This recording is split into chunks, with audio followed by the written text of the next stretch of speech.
Well, tonight I have the privilege to have Colonel Chris Wyatt.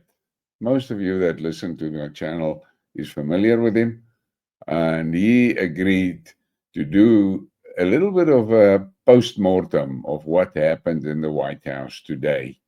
Chris, welcome to the channel, and it's a privilege to have you here.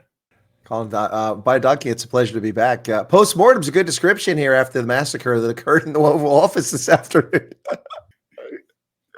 Gosh, I can say to you, I can say to you, there are people that are now saying, yeah, Trump has ambushed Ramaphosa. I call him Cupcake. They ambush Cupcake. I don't see it as an ambush. I see it as that was one of the things that President Trump of, and he just played that. And you know what? To me, what I cannot understand is that Ramaphosa didn't even properly look at the screen of the TV. He was not paying attention to what was going on there.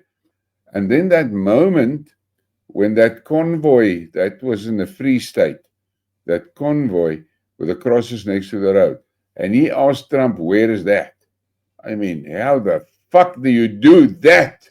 Yeah, it speaks volumes, doesn't it? It really does speak volumes. It's insane.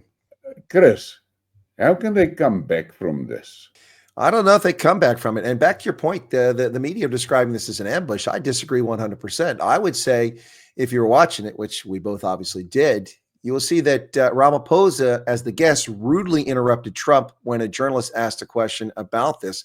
And he said, no, I'll answer. And so Trump let him, here's the spade, dig your own grave. He started digging his own grave and trying to explain away this stuff. And then Trump's, no, I'm sorry. I can't let that pass. We're getting thousands of complaints about what's happening there. We've got documentary evidence of it. Oh, no. Okay, well, turn down the lights. And then the show began. The popcorn, bring it out. Oh, my gosh. And it could have been a lot worse. Trump could have gone after him personally. He didn't. He didn't play the vaccine apartheid nonsense that Ramaphosa was running around screaming, attacking America when he refused to get the South African pharmaceutical industry to participate in the COVID trials. Not that I'm a favor of the jab. I'm just telling you that that's what's going on. So he ran around disparaging America, calling us racist because we were not giving vaccine to Africans, which was a lie.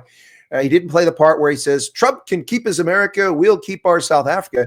And he also didn't play the tape about the State of the Nation address when he said, we will not be bullied. So Trump really did him a big favor, but Ramaphosa dug his own grave very quickly, I might add. Yeah, he was, but as I'm saying, what stunned me is that Ramaphosa was not paying attention to the television.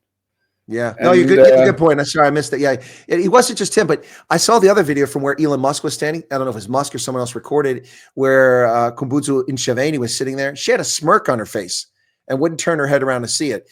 Parks Tao looked very uncomfortable because he knew what was going on behind him and he just knew what to do. So he was neutral. And Ronnie Lamola was trying to squirm away over there. But Ntshavheni was really smirking throughout this thing. And you're right, Ramaphosa, but he knew what it was. He didn't want to see it. It's really bad. And the whole thing with the crosses, I mean, if I recall correctly, wasn't that the response after the Brendan Horner murder in the Free State? They went out and put out all those crosses to mark deaths. I'm not 100% sure of what the occasion was, but it was in the Free State, and I think it was a response after that happened. It was a protest. I think they did that. It was like kilometers long, all those crosses, if I remember correctly. Yeah. Yes, and I haven't looked at the whole thing in total. Did they show the White Cross monument? No, they didn't show the Vidcross monument. The thing got cut off rather suddenly. First off, I don't know if this was Ramaphosa or the Secret Service or something happened to White House to change the schedule, but the published schedule was 11:30, so 5:30 South African time. 11:30, they're supposed to greet. There was nobody there. We waited until almost noon before the entourage showed up, and then Ramaphosa comes trotting in a couple minutes before noon. So they were 30 minutes behind, and then they were supposed to go to lunch after the greeting, and then at 12:45, 6:45 South African time, have the presser. Well, I'm talking to my audience a few minutes later, and I just happened to go and catch it. They're just starting it. They started the presser right away. They went to lunch afterwards because of the late arrival. Again, I don't know if that was Ramaphosa's fault or if the Secret Service or whatever, but they did the presser first. They did the presser before they had the lunch. And so then they went behind closed doors. And I'm sure that, Trump, if you read his body language, clearly was not happy. He was angry the moment he came out that these people weren't there on time. And whether it was their fault or it was the U.S. government's fault, I don't know. But Trump was not happy about it. And the whole time his language was pretty obvious that he's not buying their story. He's not buying their story. And, it's just what a sad performance. And then Johan Rupert, well, he just stabbed South Africa in the back. And then, it's just disgraceful. Now, I would give Retief Hussein a break because he's still got family on the farm. He was being balanced. He's calling out the issues, but not really demonstratively. But Ernie Els stood up for South Africa. He stood up and he said, 2 wrongs don't make a right. You don't get to do this to people because it happened before, basically. And I if I was a South African, I would have been proud of Ernie Els today. I think he really stepped forward and really put his name out there to stand up for South Africans. Okay, so you, from your point of view, you think Ernie did a good job? I do. I mean, given what was going on there, I think he actually called out. He said, you can't, and he was the first one he went to, and he said, you can't do this just because it's been done in the past. That's wrong. 2 wrongs don't make a right. And he talked about the things actually, and he also thanked the United States for their support in Angola. I think most people missed that. I heard him say that. Yeah, that was interesting. I heard that. No, I heard that. Now tell me, Chris. Yeah. You've been in the country now for a while. You spent, I think it was 3 months that you spent here. And now you're back in the States. What is the general mood in America about what is happening here in South Africa? Well, I got to be honest, before the past month, when I headed to South Africa, this time was just 1 month of the trip, or 5 weeks actually. Before I headed out, most people don't know anything about South Africa. They don't pay attention, they don't care. Some academics care, a few media journalists care, some people in the intelligence community care. But by and large, South Africa doesn't get much attention since 1994, to be honest. But in the time that I was in South Africa, things changed. Things changed demonstrably. We had the advent of the refugee program and then all this stuff going on. And then in the last 3 weeks, the conservative and the centrist media and alternative media have been talking about South Africa endlessly. And to be honest, I don't always give Elon Musk a lot of credit, but Elon Musk is really, in some ways, on the social media sphere, pushed this by retweeting a lot of things. And suddenly all these people want to get attention, so they're glomming on it. Suddenly every conservative is an expert on South Africa. But it's not a bad thing. They may not be experts, but they're talking about it. And people in the streets are talking about South Africa now. I mean, we had election day yesterday here. We had a primary election in Pennsylvania. I'm a judge of elections. So from 5 o'clock in the morning till 11:30 at night, I was tied up with the election. Our polls are open at 7 and close at 8 p.m. And people came up to me all day and said, hey, Colonel Wyatt, I heard you just came back from South Africa. I heard this was crazy. What's going on there? Lots of people thought, no one's ever asked me about South Africa ever before. And yesterday I had probably 24 times people came up and asked me, which is pretty impressive in a peri-urban, semi-rural area of central Pennsylvania. People are talking about this, and it can't be buried anymore. It can't be hidden. Trump has blown the doors open on this story, and people are going to glom onto it, and the ANC can't run from it anymore. They're going to have to do something, or they're going to wind up suffering some pretty severe penalties from the government. It's coming. I said to my channel viewers tonight, I said to them, that we must just cool down for a moment and let this thing simmer and let the analysts come out with their opinions around the thing. But what we have to be very happy about, the major win for us, is that Trump has placed the brutality against whites on the main stage. Yep. That is the big win. And he was adamant and he stuck to his guns on it. He didn't. It wasn't backing down. Side note. It was not a side note. It was the main drive. Now, on another note, I think Malema is toast. Well, I said that about over a month ago, and that's actually been the biggest performing video I've ever done. He threatened Donald Trump's life and Elon Musk on a tweet over a month ago, and I sent that to the Secret Service. So I'm sure I wasn't the only one. I've said for the past month that I suspect that there's an arrest warrant for Malema, and if he's to leave the country and go someplace that's an extradition treaty with the U.S., he may very well find himself on an all-expense paid trip to the United States for prosecution for threatening the president of the United States. Yeah, I think he's toast. I think he was toast a month ago, and he's just making it worse. He thinks he's a hero now. Hey, everybody's noticing me. Yeah, that's not always a good thing, buddy. Yeah. He thinks now he's famous.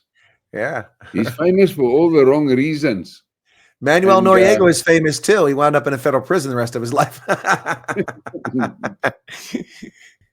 of the matter is that the world has now heard him singing the song and all that glib talking, and he's so arrogant. Mm-hmm. But for me, old shit shot Johnny, as I call him, he sank the DA tonight. Oh, yes. I got to tell you, I don't know if you're broadcasting live. I was broadcasting live. I had over 14,000 people in my broadcast, and the vitriol for John Steenhuizen was painful, even for me to listen to. I mean, I'm not necessarily a fan or an opponent, but just listen, it was wow. So many people, that's it. I'm never voting DA again. I'm done. That guy, boy. All the work that was done by Tony Leon to build this party initially, and then Helen Zilla took it to the heights, the biggest height it reached back in 2014. It's all gone. Musi Maimani squandered it, and then Steenhuizen squandered it again. Now Steenhuizen has just destroyed the party. The DA is, if not in disarray, will be in disarray after this. This is a death knell. It was bad. It was bad. And here just a few weeks back, we hear the DA ignoring the Bella Bill results and ignoring EWC being signed and proudly going on telling us about their blue machine and how they're going to win all the municipalities in 2026. Ain't going to happen, man. Ain't going to happen. Yeah. Well, you've got a fair good idea of the lay of the land in South Africa politically. And for me, I cannot understand that. I mean, he had the opportunity to say what the DA stands for. Instead, he stood there and he polished Ramaphosa's marble. Yeah, that's exactly what he did. But I mean, look, I said this as much as this several times over the past several weeks while I was in South Africa and here.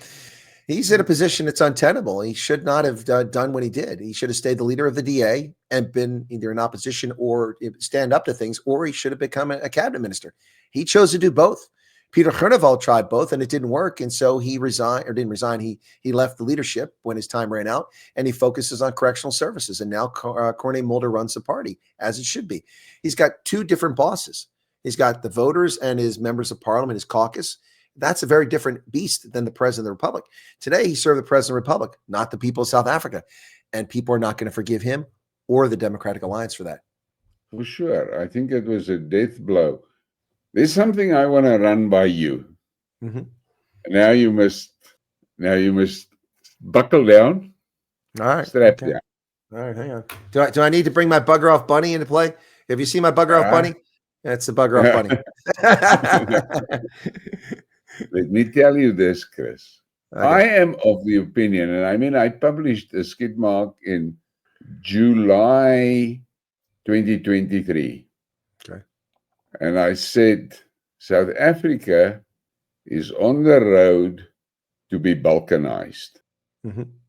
And the people at that stage, many told me I'm crazy. And I said, the reality is South Africa is not a country. South Africa is a region.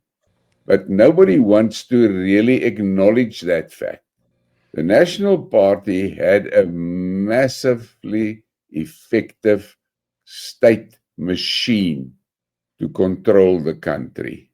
Correct. That civil service was loaded with professionals, really professionals that knew what they were doing. The ANC destroyed all of that. They lost control over basically anything that's national. The roads are going to shit, the rails are going to shit, the harbors are going, the ports are to shit, the military has gone to shit, the police has gone to shit, everything is gone to shit. And I said, Ramaphosa has his instructions to do to South Africa what was done to Yugoslavia and what was done to the USSR. And the step says, first step, get all the state assets into the hands of the oligarchs. Let's skip to that word, to the oligarchs. Mm-hmm. Get it there. Once that is done, the state has got nothing to offer to the public, Then you don't and need the state. the state collapses. Now, if I look at what has been happening over time, and I've got this stupid, crazy idea, I'm sure that Trump and Putin, they, as I call it, they WhatsApp one another. Nobody of us are bloody well aware of it. I'm fucking sure they're doing it. Because those two guys, they know one thing, and that is if the two of them grab one another, the world is gone. True. They know it. And not one of them are willing to go that route. But they have to exist in this world. They must coexist in this world. And South Africa, what is important about South Africa? The Cape Sea route. That is the vital important factor here. Because the Suez Canal can be blocked very easily. Oh, we saw that a couple of years ago when a ship ran into the side. And I'm still sure that was done on purpose. As a to test. show the Europeans a trick. The Chinese wanted to make a point to Europe. Now, America is not really dependent on the Suez Canal. No, Europe is. Europe is. America needs the Cape Sea route for strategic purposes. The BRICS bloc, let's call it the BRICS bloc, needs the sea route for commercial and trade. They need it because that's how they reach the east coast of South America. That's how they reach America's east coast. So the two of them both has got severe important stake in that sea route. But they are not, they don't like, I don't think they've got a taste for a war in South Africa over the sea route. No. They don't want to do that. And I've got a bloody idea that between Trump and Putin, they've decided to share the damn thing. Because the problem is the BRICS bloc don't have a presence in South Africa. The Americans has got a presence in South Africa in the support from the DA, and the support in the Western Cape is very pro-American. Well, not to mention all the American presence in business there too. Yeah, and they've got a lot of business, I know. So I think between Ramaphosa, Putin and Trump, they decide, okay, this is just shooting the breeze. But I think Putin said to Trump, listen, you take the Cape. Those guys, they want to fucking arrest me, man. You take the Cape, I'll take KwaZulu, KZN. Don't worry about the guys there. I can handle them. Now, if you look at what has happened in Africa in the past 2-3 years, if you look at the railway links that the Chinese is building, they're building them east to west. They're not building them south anymore. They're building them east to west. Kenya to Uganda, Uganda to Kenya, things like that. Yep. Yeah, they built east to west, and the same, and the same with the roads, east to west. That's the focus. And then the Chinese has invested a lot in the Maputo harbor and the Tanzanian harbors, and on the west coast they invested heavily in Walvis Bay and in Luanda in the harbors. So they are not dependent for their freight that comes around the southern tip. Yeah, they'll cut across the middle. Anything from South Africa. Yeah. They get it either in Mozambique or they get it in Walvis Bay. And between them made a decision, all right, you take it there, then you're happy. I take the bottom pass. My support is happy. Your support is happy. And there's a big piece between the two of us so we're not into one another's fucking hair. The Chinese is going to run the show in the center. That's how I see it develop, Chris. Do you think I'm off my fucking rocker? No, I don't think you're off your rocker. My comment frequently about the sea lanes is that they're currently not critically important. They can be strategically important, but only if the Chinese get a foothold. because no one's interdicting anything right now. And the U.S. really plays the role the British Navy played for centuries, providing the lines of communication, keeping me open around the world, all the way from the Straits of Malacca to the Pacific and down this side too. But we don't keep much of a presence floating around Southern Africa, and that's because there hasn't been much of a threat, but there could be one. As far as your point about East to West, that's spot on. The Belt and Road Initiative has really poured a lot of resource into Tanzania, into Kenya, Uganda, trying to build those railroads east and west, absolutely, to get things in and out. And yeah, perhaps that is the intent, to stretch it across the continent, just cut out the middle. Then you don't have to worry about going around the sea. As far as the Balkanization of South Africa, I don't disagree with you. I mean, I've seen it for a long time. It's never been a country as such.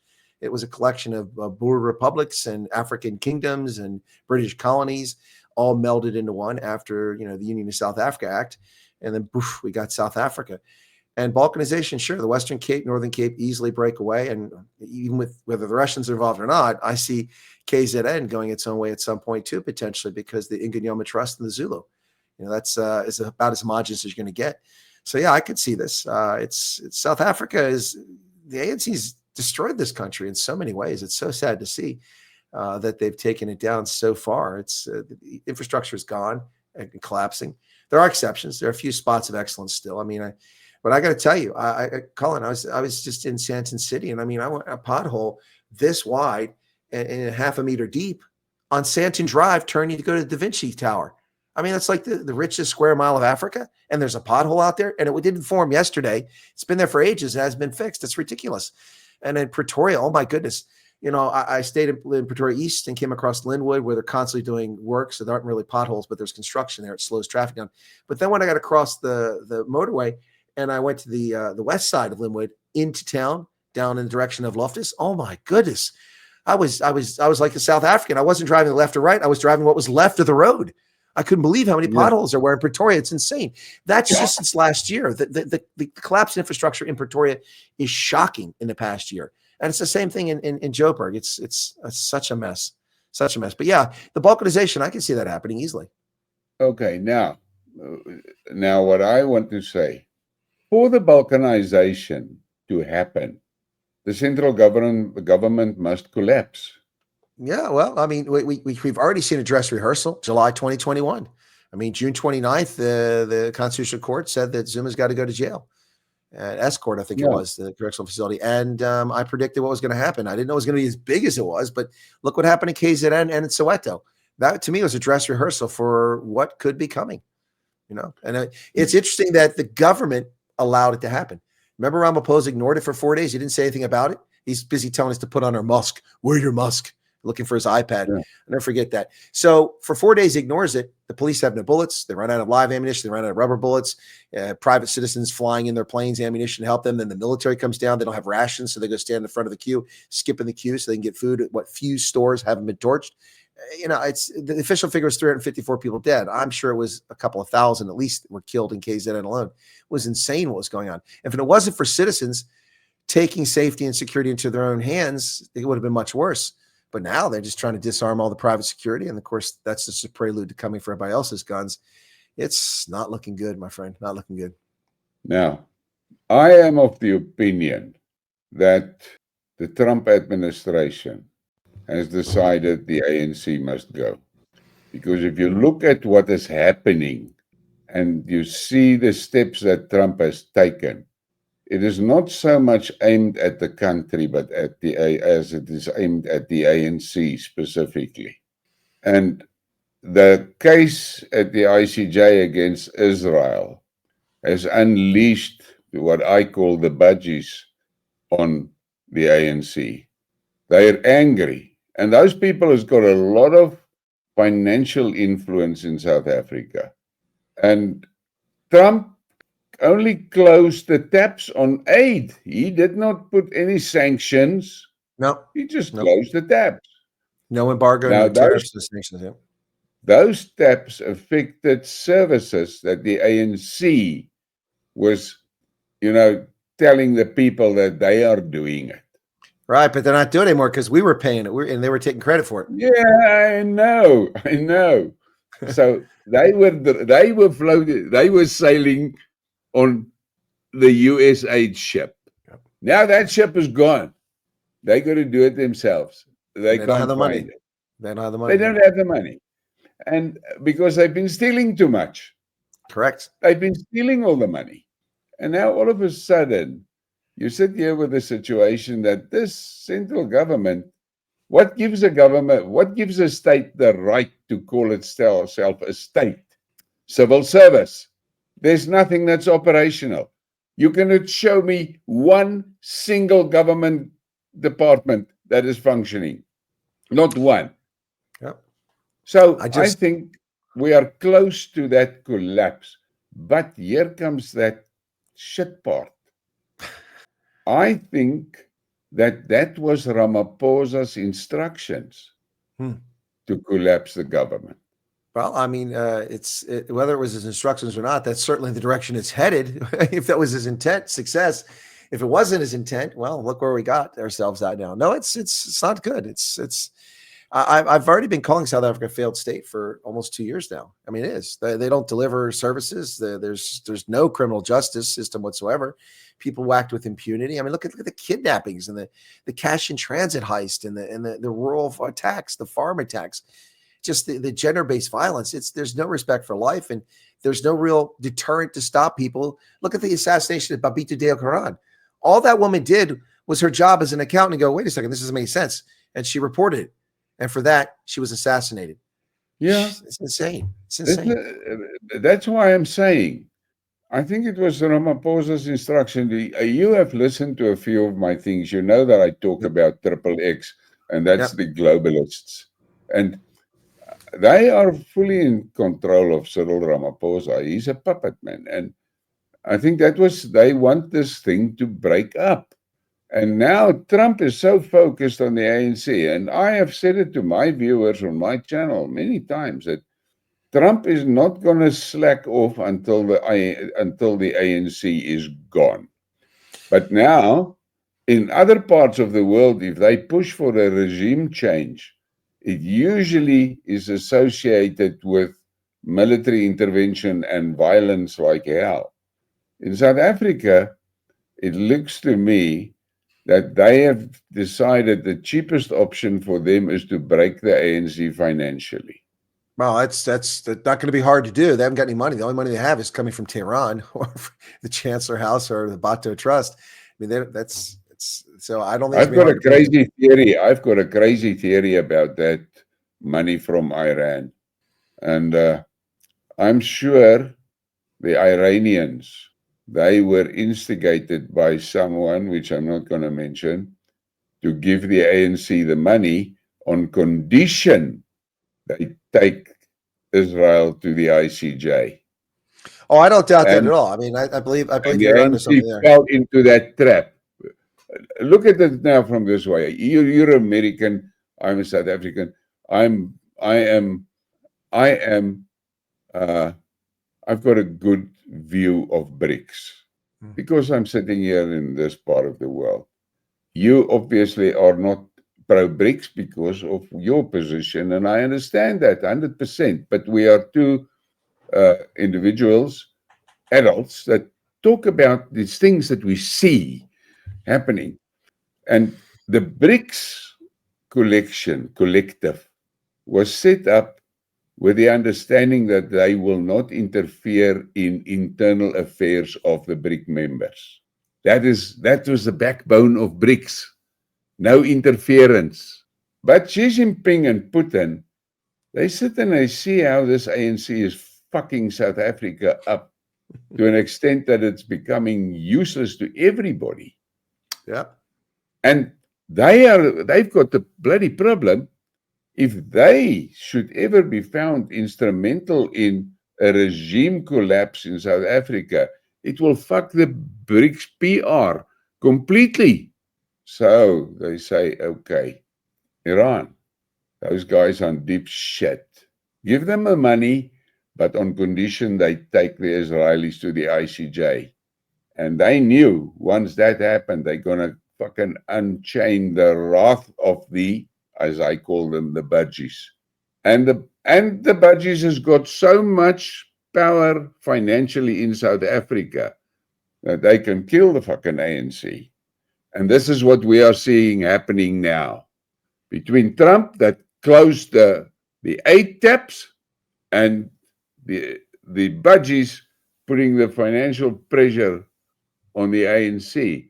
I mean, they can't get loans. They can get what you must take in consideration. There's not a single BRICS country that has offered a bailout to the ANC.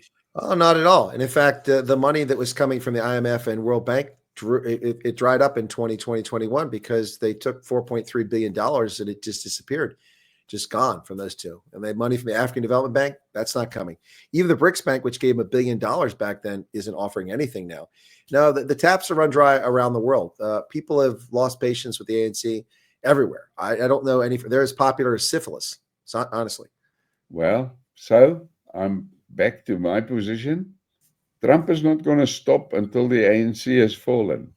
But if the ANC falls, there's not a single political party that can take control of the country. Nope. There are political parties that can take control over certain regions, but fuck on nothing national. That is the key to the balkanization. No doubt about it. You've already got people who have intimated privately about Zulu secession in KZN.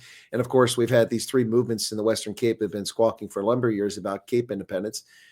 So yeah, it's not implausible. I mean, you're into something here potentially happening. I mean, all bets are off right now because this was an epic disaster, what we saw today. I gave three scenarios for what could happen here, and I gave a worst case scenario, and we got the worst case scenario. This was, and even Ramaphosa was exactly what I said he can't be. He was arrogant. He's like, I'll take this question. And that was arrogant, first off. Then he says, no, what will happen is we'll talk in private, and then President Trump will have to listen to my South Africans, to my whiteys here, to my whiteys I brought to tell them that things are okay. Wow. That was shocker. Anyway, that's not at all. I expect him to be arrogant, and that's exactly what it was. This did not go well, man. This is this. I downloaded the video already, the entire video from the White House, the feed. I've got it, and it's going to give me fodder for videos for days or weeks if I want to make them up. And if you want to make memes, there's going to be some great memes coming out of this event. This is something else. I got to tell you. They really blew it. Chris, thank you very much for your time. But I just wanted to run my theory by you, seeing that you're an American. And because I'm 100% convinced that Trump and Putin has already made the decision that they don't want to fight one another. Because if they fight one another, it's going to be a major fuck up. There's not another word for it. And they don't want that. None of them want that. And you get that stupid fuckers there in the EU that are fueling the flames of war. Yeah, just ginning it up. And then you've got that bloody Netanyahu sitting there in Israel, totally out of fucking control. I just had a small thing this afternoon, but apparently Trump is highly upset about what's happening in the Gaza to the people, the children, and apparently he told Netanyahu, wrap it up. Yeah, no, Trump is about peace. I mean, he just shocked everybody by easing the sanctions against the Syrian regime. He just did that this past week because he wants peace, and that was a negotiating tool. We'll see if it works, but and I know the Israelis are pissed off at Trump for doing that, but Trump's pissed off at them over Gaza. So yeah, you're right about that. All this stuff where people like saying Trump's in bed with the Israelis, Trump's in bed with the Russians. No, Trump's in bed with peace and security. That's what he's in bed with. Yes, he's in bed with them. He's in bed with America. Yeah, yep. He wants America to do well, and he wants peace around the world. That's what his mission is. And all I can say to you, Chris, from my side, I want to thank you for your contribution in making Americans aware of what the fuck is going on here. You've done a tremendous task, and you did a good job, and I appreciate that. And for me, I'm the crazy booty man. I get these wild ideas, and I share it. Let's have a discussion about it. And this is the thing that makes me so fucking angry, that people that are clearly on different poles cannot sit and talk together and discuss damn things. The general public, they are in this fucking crazy mindset. They like to say things to you, but they don't want to talk to you. They don't want to say listen things. to you. They don't want to hear what you got to say. They say things to you. They want to tell you things. Yeah. Yeah. They tell you this, tell you that. And I've said it in one of my Skidmarks. Not in one, in many of them. I've said it. What this black militant keyboard warriors is doing on Twitter is they are just confirming everything that they are being accused of. They're just proving Trump right every day. Yeah. They do it. Chris, thank you very much for your time. I really appreciate it.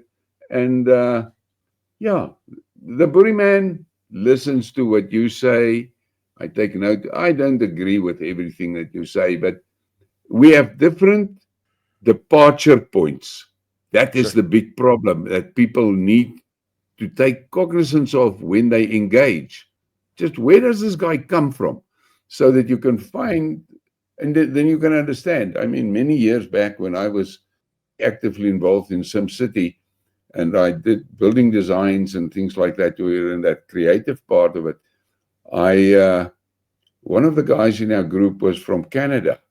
And I've got this bloody thing of saying to easily, hold your horses. Yes, but that guy, he took that very badly with. Yeah, that's not the most polite thing to say. Afterwards, the temperature cooled down, and I said to him, "Why did you get upset? We use that expression every day." And he said, "No. To them, it's got a totally different meaning." I said, "Well, there you go. That's how we learn." Chris, have a great day. Enjoy it down there. And if you pick up some shit that you think that my guy should know of, please drop me a WhatsApp or what.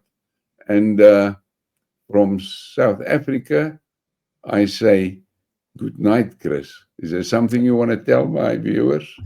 No, cheers. Thanks a lot. I appreciate it. If I got something interesting, I'll share it with you. Appreciate it. And best of luck to all your viewers. Thanks a lot for the time. It was a pleasure chatting with you. And I got to say, well, I guess one thing I do have alibi fire here, just like the military. We're not clearing the left. We're not clearing the right. we got a fire in the center here. Just one thing. This day was probably the most significant day in South African postmodern history since April 27th of 1994. I think it was that big. That's how badly things got screwed up today by the ANC. And this may very well lead to what comes next. I think that's what's coming. Yep. I agree with you on that, Chris. I think Ramaphosa himself put the final nail into the coffin of the ANC. Yep. And Steenhuizen into the DA. Yeah, Steenhuizen did it to the DA. Ramaphosa did it to the ANC. Have a great evening. Thank you, Chris. Bye-bye.